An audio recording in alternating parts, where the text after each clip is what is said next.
আজকে আপনাদের সাথে শেয়ার করব খুবই সহজ একটা রেসিপি, কাটা মশলায় মাংস। যে কেউ এটা রান্না করতে পারবে।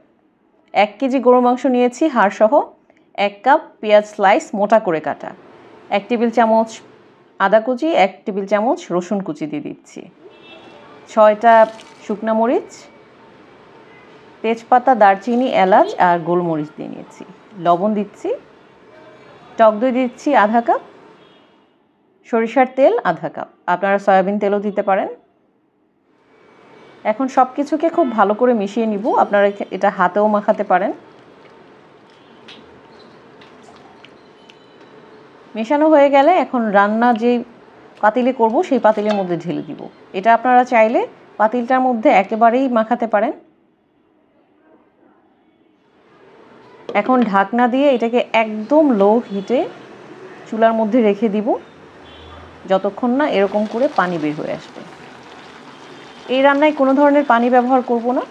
আমরা মাঝে মাঝে এটাকে নেড়ে দিতে হবে এবং স্লো কুক করতে হবে। অনেক সময় নিয়ে আস্তে আস্তে রান্না করতে হবে।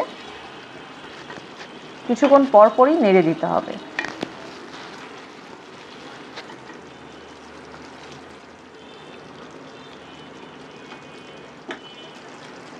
ঢাকনা দিয়ে একটু পরপর নেড়ে নেড়ে তারপর এটাকে রান্না করতে হবে। আস্তে আস্তে দেখা যাবে তেলটা এরকম করে বের হয়ে আসছে। আর কিছুক্ষণ পরপর না নাড়লে নিচের দিকে লেগে যাবে, পুড়েও যেতে পারে। ঢাকনা দিয়ে লাস্ট টাইম আরও একটু রান্না করব। একদম যখন তেলটা আলাদা হয়ে এইভাবে একদম পাতিলের নিচে ক্লিয়ার তেল দেখা যাবে তখনই বুঝতে হবে রান্নাটা হয়ে গেছে। রান্না হতে 2 থেকে 3 ঘন্টার মতো সময় লাগতে পারে। আমি এখন সার্ভ করার জন্য নিয়েছি। গার্নিশ করার জন্য কয়েকটা আদা কুচি দিয়েছি আর ধনেপাতা দিয়ে দিচ্ছি আর একটা লেবুর স্লাইস দিয়েছি। এই তো হয়ে গেল দারুণ স্বাদের কাটা মশলায় গরুর মাংস।